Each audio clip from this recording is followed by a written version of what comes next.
महापालिकेच्या ड व आय प्रभाग परिसरातील अनधिकृत फेरीवाले अतिक्रमणे धडक कारवाई.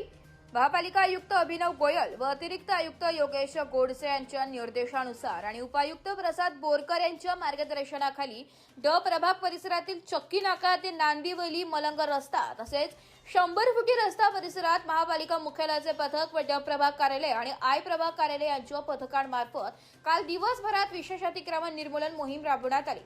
यामध्ये सार्वजनिक रस्ते आणि पदपंथावर दुकानांच्या पुढे वाढवण्यात आलेल्या मार्ग, अनधिकृत फेरीवाले तसेच विविध प्रकारची अतिक्रमणे हटवण्यात आली आहे.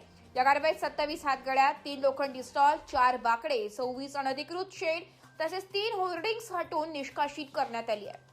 याशिवाय 8 सायकली, गॅस सिलेंडर, 3 गॅस शेगड्या व इतर साहित्य जप्त करण्यात आले.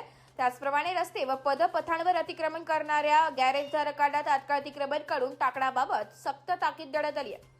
या व्यतिरिक्त वाहतूक विभागाच्या सहकार्याने वाहतुकीस अडथळा निर्माण करणाऱ्या 25 दुचाकी व 4 चाकी वाहनांवर मोटार वाहन कायद्यानुसार दंडात्मक कारवाई करण्यात आली आहे. या कारवाईमध्ये ट प्रभागाचे सहाय्यक आयुक्त उमेश यमगर, आय प्रभागाचे सहाय्यक आयुक्त सुनील लोंढे, अधीक्षक नितीन चौधरी, राजेंद्र साळुंखे तसेच मुख्यालय पथक व ड व आय प्रभाग कार्यालयातील अधिकारी कर्मचाऱ्यांनी सहभाग घेतलाय. वाहतूक विभागाकडून पोलीस शिपाई व्ही साळुंखे आणि ट्रॅफिक वॉर्डन ललित प्रसाद यांनी या कामी मोलाचे सहकार्य केलंय. महापालिकेमार्फत सार्वजनिक रस्ते, पदपथ व वाहतूक मार्ग अतिक्रमण मुक्त ठेवण्यासाठी अशा प्रकारच्या संयुक्त कारवाई यापुढेही नियमित सुरू राहणार असून नागरिक, व्यावसायिक, फेरीवाले व आस्थापना धारकांनी नियमांचे पालन करून महापालिका प्रशासनास सहकार्य करावे असे आवाहन महापालिकेमार्फत करण्यात येत आहे.